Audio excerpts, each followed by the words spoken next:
besar, apakah pemerintah harus menaikkan harga Pertalite dan solar subsidi? Kami akan berbincang dengan pengamat ekonomi energi dari Universitas Gadjah Mada, Fahmi Radi. Selamat malam, Pak Fahmi. Selamat malam Mbak Cindy. Pak Fahmi, dengan kondisi seperti ini, dengan beban subsidi 502 triliun rupiah, apakah saat ini adalah saat yang tepat bagi pemerintah untuk menaikkan harga BBM subsidi?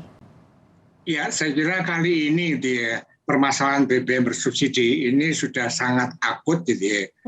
Penyakit kanker itu sudah stadium 3, kalau kemudian dipotong akan merambat kemana-mana. Tapi kalau tidak dipotong pasiennya bisa mati gitu ya. Nah, sama kalau misalnya pemerintah memilih untuk menaikkan harga BBM subsidi yang proporsinya itu lebih 70%, itu sudah pasti akan memberikan dampak terhadap inflasi. Betul. Kemudian menurunkan daya beli, dan ini juga akan mengganggu pertumbuhan ekonomi. Tapi kalau tidak, maka kemudian APBN-nya jebol aja. Nah, maka sejauh mana APBN tadi masih bisa menahan. Nah, menurut saya, sesuai dengan keterangan dari Menteri Keuangan, itu masih ada ruang fiskal yang bisa atau mencukupi untuk menambah BBM bersubsidi tadi gitu ya. Nah, dengan kondisi semacam itu, menurut saya saat ini pilihannya jangan menaikkan dulu harga BBM Pertalite, tetapi fokus pada pengendalian BBM subsidi agar dia tepat sasaran gitu ya. Karena data kan sekitar 60%, subsidi yang besar itu kan tidak tepat sasaran. Nah, fokus itu dulu tadi tanpa menaikkan harga Pertalite. Oke. Untuk pembatasan, artinya pembatasan penggunaan Pertalite dan juga solar bersubsidi. Ada 3 skema yang disiapkan pemerintah, Pak Fahmi. Yang pertama, pembatasan dilakukan berdasarkan besaran CC kendaraan.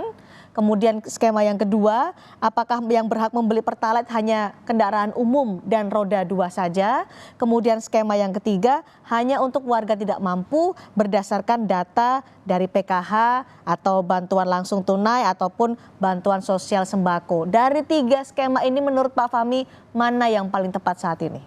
Saya kira pembatasan melalui Pertamina saat ini tidak tepat sama sekali. Tidak tepat? Tidak tepat sama sekali.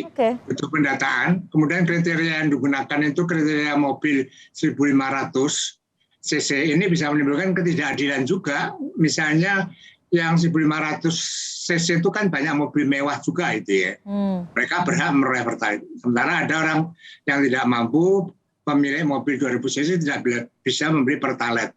Ini tidak adil juga itu ya. Nah, menurut saya opsi yang paling gampang gitu ya untuk saat ini gitu ya, jangka pendek ini, maka di Perpres itu disampaikan bahwa yang berhak membeli Pertalite dan solar adalah pemilik sepeda motor dan angkutan umum.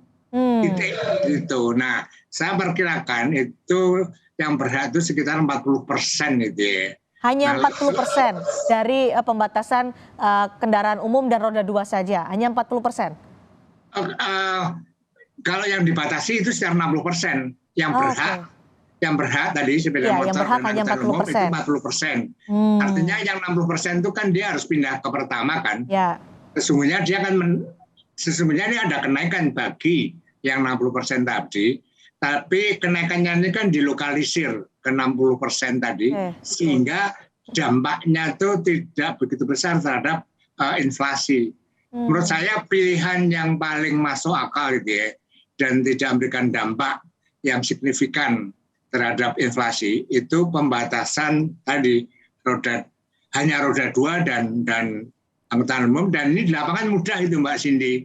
Di SPBU dibuat aja jalur untuk BBM bersubsidi, dan itu berupa sepeda motor kan bisa dibedakan. Kemudian juga truk juga bisa dibedakan. Tapi kalau mobil 1.500, 2.000 itu SPB-nya akan kesulitan. Jadi menurut saya ya segera saja pemerintah putuskan dalam Perpresnya untuk membatasi bahwa itu lebih mudah pengawasannya juga ya, Pak Fahmi? Nah, itu saya kira lebih mudah juga pengawasannya karena di situ kan kriterianya jelas gitu ya. Jalurnya subsidi juga jelas, di situ sudah motor, plat kuning, truk itu. Tapi kalau mobil pribadi ya tidak bisa masuk situ. Atau bisa juga misalnya mobil itu digunakan untuk taksi online misalnya. Nah, kalau ada misalnya itu bukti bahwa itu untuk online, ya dia boleh di situ. Nah, saya kira pengawasannya lebih mudah itu, Mbak Cindy. Opsi pembatasan itu dilakukan bisa jangka panjang atau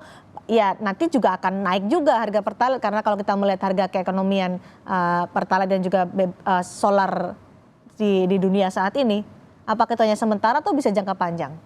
Saya kira saat ini atasi dulu masalah jangka pendek gitu ya. Jangka pendek pakailah itu dulu. Nah, kemudian nanti jangka panjang itu kan akan dilihat juga variabel harga minyak dunia misalnya. Kan ada kemungkinan turun juga itu. Nah, kemudian juga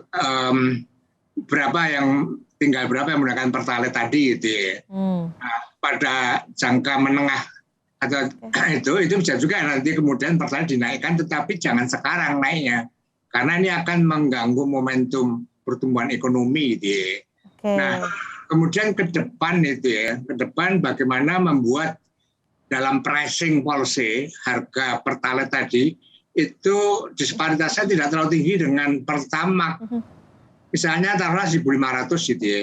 Maka konsumen pertalite dia akan migrasi ke Pertamax secara sukarela. Bahkan motor itu banyak juga yang menggunakan Pertamax. Asal disparitas harganya tidak terlalu menganga gitu ya. Kalau sekarang kan besar sekali. Betul. Artinya saat ini fokuslah pada pembatasan yang sesuai dengan peruntukannya. Kalau tadi diusulkan oleh Pak Fahmi hanya untuk kendaraan umum dan juga roda 2, maka tepat sasaran untuk 40% bagi mereka yang menggunakan pertalite, begitu ya Pak, daripada saat ini menaikkan harga pertalite dan juga solar bersubsidi. Iya, saya kira itu ya. Jadi saya wanti-wanti banget jangan sampai sekarang dinaikkan dulu. Ini juga sesuai dengan keterangan Jokowi gitu ya, bahwa mana yang akan dipilih, yang dipilih adalah pro rakyat. Nah, kalau kemudian naik, inflasi naik, maka yang korban rakyat juga ke depan itu adalah rakyat kecil, terutama rakyat miskin, bahkan rakyat miskin yang tidak punya motor gitu ya, tidak pernah merasa subsidi, itu akan kena beban. Nah, itu tidak diinginkan oleh Jokowi itu ya. Ya, pemerintah masih punya hitung-hitungan, kita akan tunggu nanti bagaimana keputusannya. Terima kasih pengamat ekonomi energi dari Universitas Gadjah Mada, Pak Fahmi Radi, sudah berbagi informasi dan pandangan bersama kami di Sapa Indonesia Malam hari ini. Terima kasih Pak Fahmi. Sama-sama Mbak Cindy. Dan saudara tetaplah bersama kami.